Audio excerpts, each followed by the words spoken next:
whole truth and nothing but the truth? I do. You're under oath. Please have a seat. Please remember everything we talked about yesterday in terms of, I thought your pace was very good. Remember about objections. Remember about waiting for the attorneys to finish asking the question. Mr. Thunheim, whenever you're ready. Thank you, Ron. All right, Detective Kemke, when we left off yesterday, we had been talking about your response and initial investigation at the address located at 8537 37th Court Southeast. Do you recall that? Yes, sir. Okay. I'm just asking a couple questions so we can kind of make sure we get reoriented to where we are. And as I recall, we had discussed your initial arrival at that scene. Yes, sir. Okay. And when we left off, I think you had indicated that you had generated what are commonly known as attempt to locate notices to attempt to locate anything about Karen or Davido or, and more specifically, Karen's vehicle. Do you recall that? I do. Okay. And then you also had indicated, I think yesterday, as we were just getting towards the end of the day, that you became aware of a property owned by Karen and or Davido at 10135 Stedman Road. Do you recall that? Yes, sir. Okay. And on that property, you indicated that you asked a couple of deputies to respond to that location to look for either Karen or Davido. Yes, sir. And were they located at that residence at all? They weren't. Okay. And we also heard a little bit of testimony yesterday about what's been referred to as the CSRT, or the Crime Scene Response Team. Do you recall that? Yes, sir. Okay. And they responded out to the scene. Is that right? They did. Okay. Now, let's kind of pick up there. So when they arrived on the scene, and I assume it took a little while for that to happen, is that fair? It did. I think they started arriving shortly after noon, and they were kind of all there and ready to go around 1 p.m. Okay. And I assume that you, when they arrive, you give them some background investigation, or background information in terms of kind of what you're dealing with and what you know so far. Yes, sir. So I kind of briefed them on what we had and what we knew and what we didn't know, provided them a copy of the search warrant. They gave them the legal authority to do their job. Discussed kind of some of the things that we wanted collected, and then we progressed at that point to do the preliminary walkthrough, because I hadn't been inside the house, so I wanted CSRT to make sure that they were able to kind of walk us through so that we weren't trampling any evidence or whatever on our way through, even for the initial walkthrough. So that process took a little bit just by itself, because we have to learn to fingerprint the door handles and kind of create us a path through the garage, where they marked let's batter and things like that. Okay. And let me ask you this: is there kind of intentionality in terms of making sure that you're taking things slow enough to be thorough and careful and so forth, in terms of the processing, if you will, or viewing of the house? Yes, sir. The average, in my experience, and unfortunately I've been on a significant number of homicides, in my experience usually takes between 10 and about 13 hours to process a scene, especially when utilizing CSRT. So the entire process is extremely slow and methodical. So while CSRT was doing their thing, we're also trying to kind of find other work that we can do that doesn't involve the residents. And then our evidence personnel, it was decided that our evidence personnel would process the outside of the residence and the vehicles. Davido's pickup truck and Karen had another Toyota Yaris that hadn't been driven in a significant period of time in the driveway. So our evidence personnel processed those. So we were continuing to find work while the house itself was being processed. Okay. And I think yesterday you also mentioned, if I recall, that at some point you had an opportunity to walk around the outside of the residence, either around the time or maybe before CSRT arrived.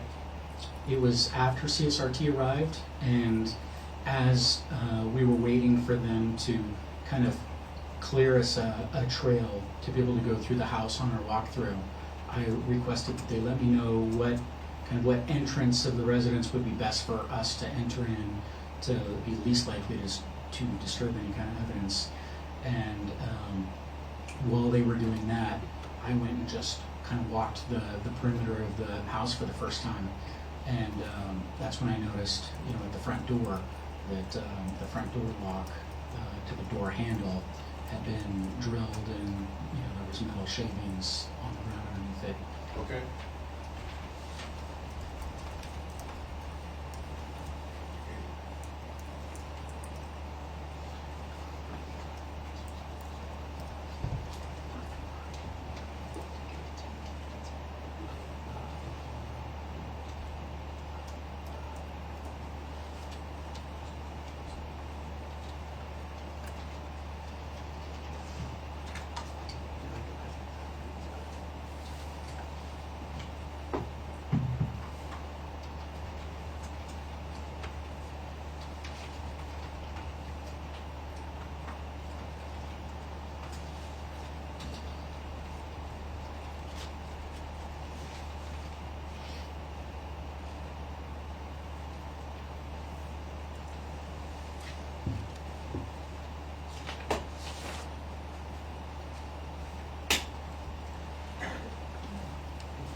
All right, Detective, I'm going to hand you a series of images. For the record, these are marked as State's Exhibits 15 through 24 for identification.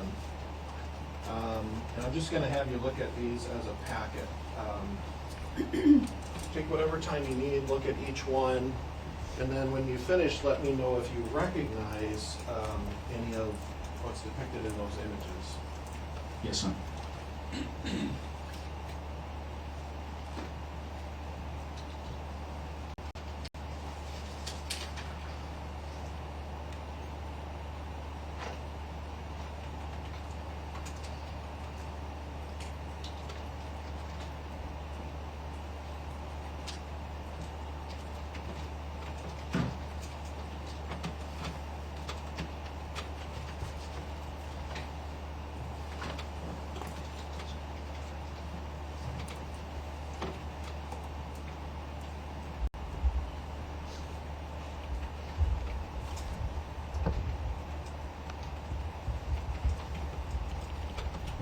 Okay, do you recognize what's depicted in those images? I do. These are overall pictures that were taken of the outside, the exterior of Karen and Davido's residence on the day that we processed the scene on November 13th, 2023. Okay, and are there certain images in there that also depict the locks that you just described earlier in your testimony? Yes, sir. Okay. When you look through those, did those all appear to you to be reasonably accurate depictions of what you saw? Yes, sir, they are. Okay. I would offer those exhibits for the record again. That was States 15 through 24. Mr. Cabrera. Objection. All right. Members of the jury, exhibits 15 through 24 will be admitted into evidence. Again, just to reorient, that means all those exhibits will go with you back into deliberations. That's 15 through 24. Mr. Thunheim, is there a motion to publish? I would be asking to publish, yes. Mr. Cabrera, any objection regarding the motion to publish exhibits 15 through 24? No. All right. I'm going to grant the request, and then both sides will be able to use those exhibits to show you if they're needed during the testimony of the witness. Mr. Thunheim, whenever you're ready. Thank you, Your Honor. I'm just waiting for all the screens to. Of course. All right, we're just going to go through these individually. I'm just going to ask you to kind of briefly describe what we're looking at in each image so the jury can understand the context. Let's start with States 15. Can you tell us what we're looking at here, please? This is a picture taken of Karen and Davido's residence from the end of their driveway, which was at the end of a cul-de-sac, facing the open garage residence. Okay. And these, there's two vehicles depicted in this image as well. Do you see those? I do. And these are the two that you had talked about earlier? Yes, sir. Okay. And now let's next take a look at State 16. I think we've seen one that's similar to this before, but again, can you tell us what we're looking at here? This is just slightly to the left angle, still face on with the front of the residence, and this picture depicts the front door a little bit better. Okay. Let me just interrupt just for a moment. Members of the jury, are you able to see everything okay on your screens? Any issues? Okay, very good. If there is an issue at any point, just raise your hand and then I'll figure out how we can fix it. Okay, thank you. Mr. Thunheim, go ahead. Thank you, Your Honor. And I'm just going to use my pen here in the image. And you indicated that this depicts what might be called the front door of the residence, which I presume is in the area where my pen is located, just right as center of the photograph. Is that fair? That's correct. Okay.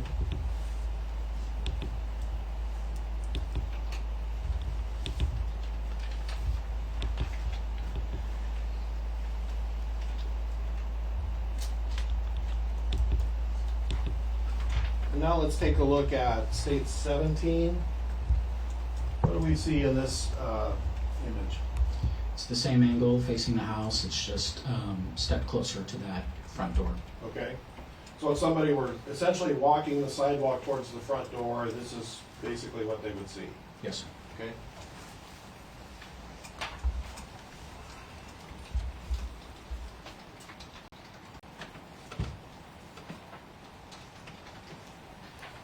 And now let's take a look at 18. What are we looking at here? This is a picture of that same front door, and you can kind of see the damage to the door handles at this angle. Okay. This closeness.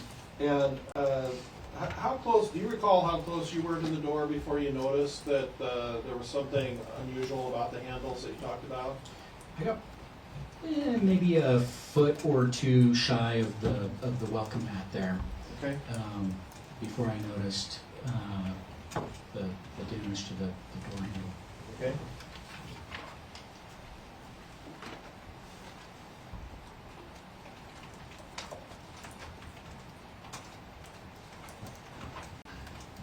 Let's take a look now at 19.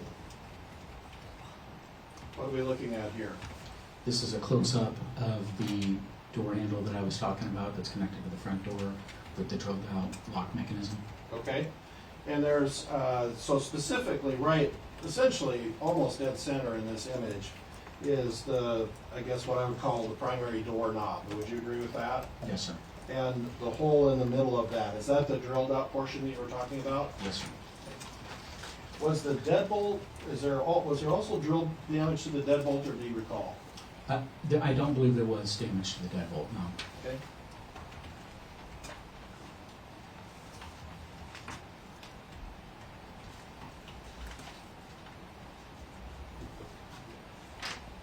And let's next take a look at States 20.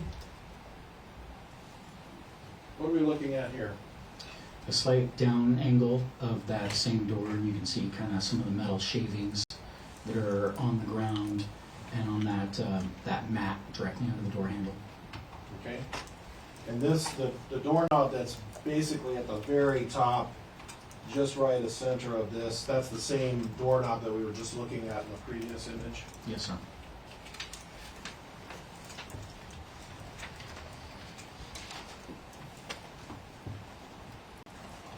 Now let's take a look at states 21. What are we looking at here?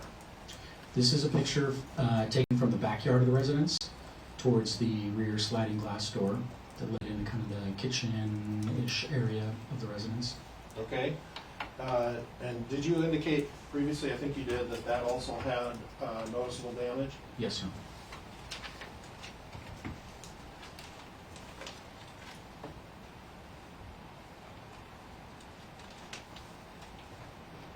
All right, next let's take a look at states 22.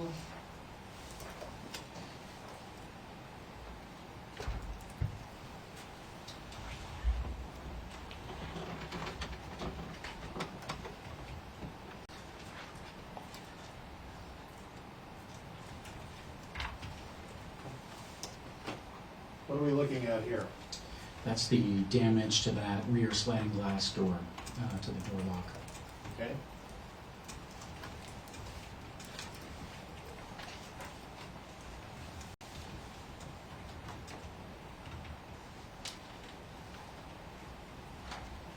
And then finally, let's take a look at 23. What do we see here? These were evidence personnel had set out some measuring and placards for the collection of some of those shavings to show where the metal shavings from that particular damage and stuff have been. Did you also notice those metal shavings when you were making your observations? I didn't, because I didn't go up onto the deck. I did my walkthrough trying not to, in case there was anything on the deck that would need to be collected. So I kind of stayed on just the ground portion just before the deck and could see the damage to the lock, but didn't look down at the ground. Okay. And then,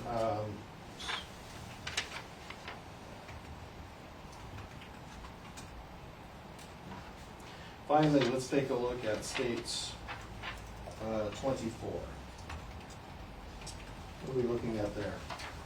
This is a picture taken from the driveway just outside of the residence's attached garage.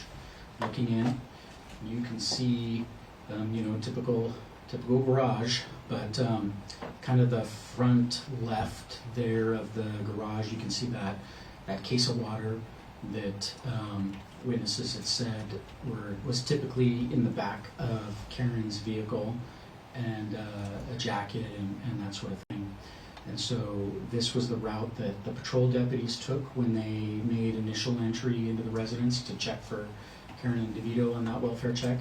And then it was the same route that myself and CSRT ended up taking when we did our preliminary walkthrough after they kind of mapped out where we could walk and not walk. Okay. Do you recall if there was any damage done to the knob or lock of the door that we see in this image? I don't recall there being any damage to that.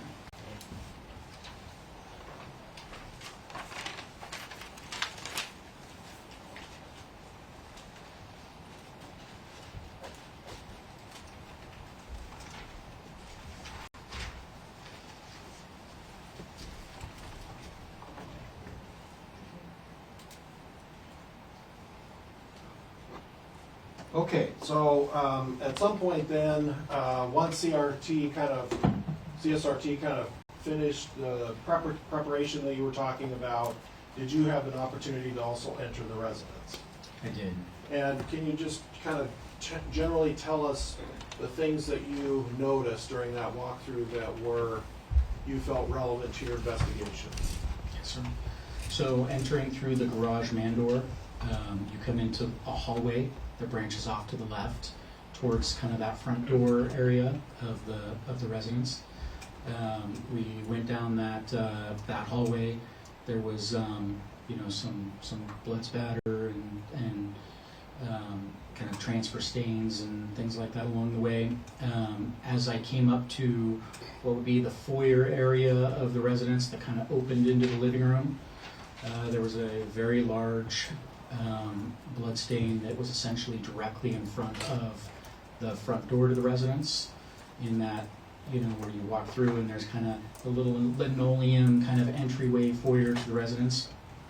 And stepping a step or two further into the residence, the living room opened over to the right, and there was a couch along the wall, kind of facing back towards the garage.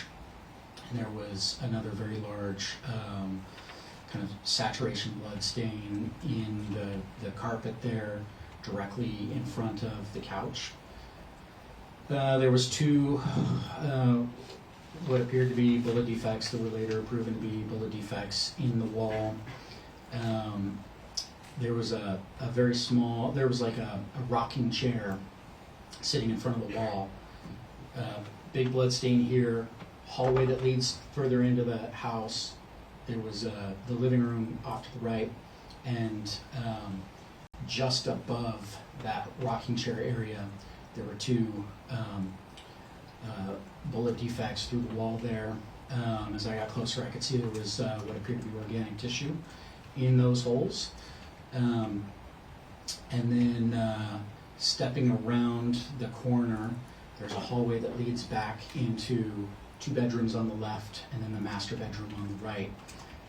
In that hallway, along the left-hand wall, along the floor, in the same path as those bullets would have traveled, there was damage to the wall, as if somebody had broken it open and been digging around. And CSRT actually found a .45 caliber bullet on the carpet just across from that hole in the wall that still had drywall and stuff on it, so it appeared to have been pried out of the wall and then set on the ground there next to on the floor there. Further into that hallway, the master bedroom was the room to the right. The house was meticulously clean with very clear vacuum marks throughout the house, including like bloody vacuum marks in the blood stain in the like in front of the couch area. And then it struck me as odd that in the back left side bedroom, the house was perfectly like immaculate, but that back bedroom, the bed had no bedding on it, just a sheet, and the pillows were on the ground, like somebody had grabbed the bedding and pulled it off in a hurry, and the pillows fell on the ground, which was alarming to me because, having investigated a significant number of homicides in my career, I know that it's difficult to move a human body, and people will frequently use mechanical assistance, like wrapping people in sleeping bags or blankets or things of that nature to help with moving in the body. So that was my first thought upon seeing that. And then those 2 large blood stains, they'd been described to me upon my arrival, but that was secondhand. We didn't have body cams at the time, so I wasn't able to view it myself. And before seeing those 2 blood stains, I still kind of had that hope in the back of my head that something happened in the house, but that maybe we would find Karen and Davido alive. But after seeing those blood stains, it was immediately apparent to me that whoever received those 2 wounds, from the 2 different blood stains, was not survivable.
Detective, I'm going to ask you to take a look at a couple of additional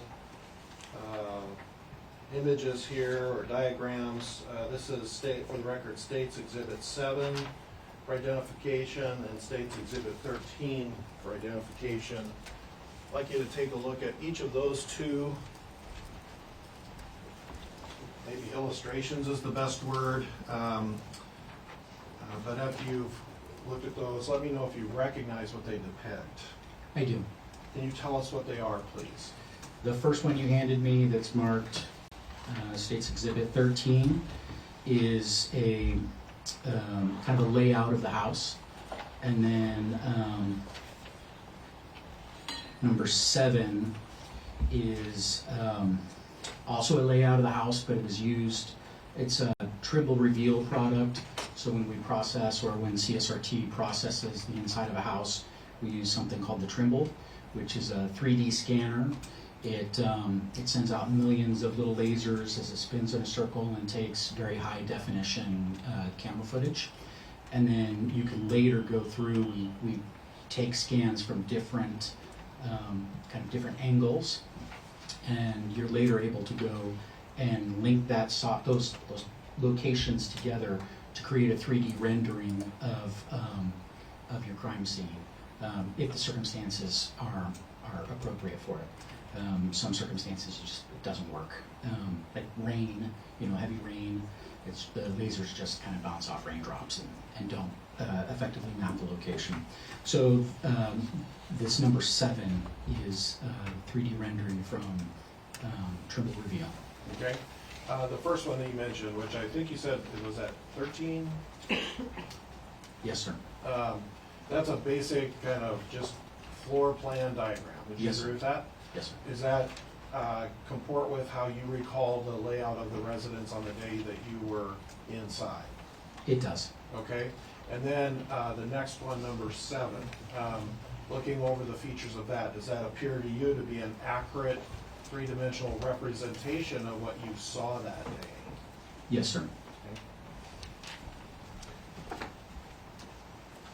I would offer both of those exhibits. This is State 7 and State's 13. Thank you. Mr. Cabrera, does the defense have a response to the offer of Exhibit 7 and Exhibit 13? No objection, Your Honor. Did you say no objection? That's correct. All right. Members of the jury, I will admit Exhibit 7 and Exhibit 13. They will go with you back into deliberations when we get to that point. Mr. Thunheim, is there a motion to publish 7 and or 13? Yes, please. Both? Both, please. Mr. Cabrera, any objection to the motion to publish? No, Your Honor. The motion to publish will be granted. Let's start with just number 13, which is as I recall, you describing the kind of the basic floor plan. Wait a second for the screens to come up.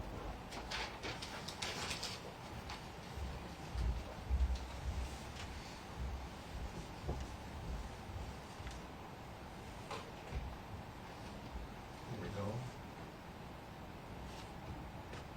Okay. So this is the diagram that you said is basically a floor plan of the residence. Is that right? Yes, sir. Okay. And kind of looking at this now in context, having the exterior photographs that we've looked at, and there's some labeling here, obviously. So we've got the garage area on the top, kind of left quadrant of this diagram. Yes, sir. And the front door actually here has a label on that. That's an accurate location for the front door that we saw in photos previously. It is. Okay? And your entry point was from the garage in the door that I'm indicating here, which is just to the left of the front door. Is that right? Yes, sir. Okay? And then you indicated that as you entered the residence, there was an initial area of blood that you noticed, and approximately where would that be located in this diagram? There was kind of a lot of blood transfer stains, spatter, kind of in a trail inside the garage, and then there was some in that hallway there that goes between the interior garage man door and the front door. So this area I'm indicating with my pen? Yes, in this sir. area, okay? And then you indicated that the living area was off to the right as you walked in, if I recall your testimony. Yes, sir. And is that this area that's kind of in the lower left of center area of this diagram? Right where your pen is. Okay. And there was a noticeable blood stain there as well? Yes, sir. Directly in front of that couch that's depicted in the diagram. And then the other one was essentially right where that opening door symbol is, directly in front of the front door. Okay. So right in this area right here? Yes, sir. Okay. And then you indicated that you noticed in the wall two, what you called bullet defects. Where were those located on this particular diagram? So if you look at the diagram where it says front door, and then you go directly south of that, directly below it, that chair, right above that chair were the two bullet holes that went in at an angle, and then if you move your pen to the right, right, okay, and then point at the wall right there, that's where the wall had been removed, and at least one fire bullet was removed and placed on the floor along that, right there, Okay. directly across from it. All right. And at this point in time, CSRT has not started any of their processing. Is that right? You know, just marking things along the way so that we could safely navigate in the house. And I believe they processed the doorknob so that we could safely go through the door, but other than that, they haven't processed anything yet. Okay. And then you also indicated that there was, in one of the bedrooms, the bedding had been removed from the bed. Which of the bedrooms in this diagram would that be? It's the one on kind of the top right of that diagram. So kind of just basically right and a little up the center. Yes, sir. I would say the top right portion of the residence. Is that fair? That's correct. Okay. And it was this bedroom where the bedding had been removed? That's correct. The comforter or blanket or whatever had been on there appeared to have been removed, and there was two pillows on the floor in front of that bed. Okay. So now I'm going to overlay this with what you just looked at. This is state 7. This is the three-dimensional rendering. I might zoom in on this just a little bit.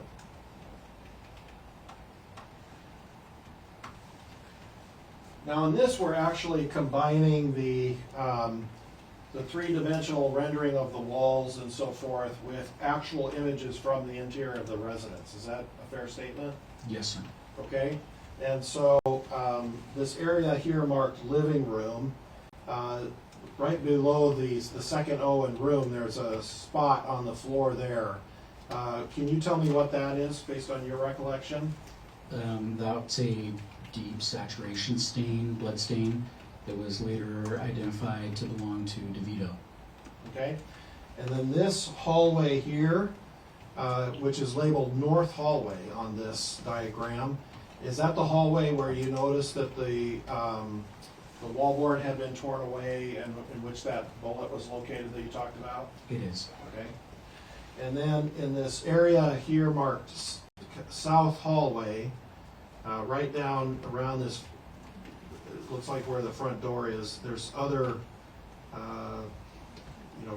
discoloration staining on the floor here. Do you recognize what that is?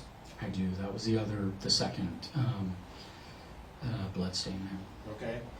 And then the bedroom, which is labeled in this diagram, north guest bedroom, we actually see the bed there. And does that appear to you to be consistent with what you saw that day? Yes, sir. Okay.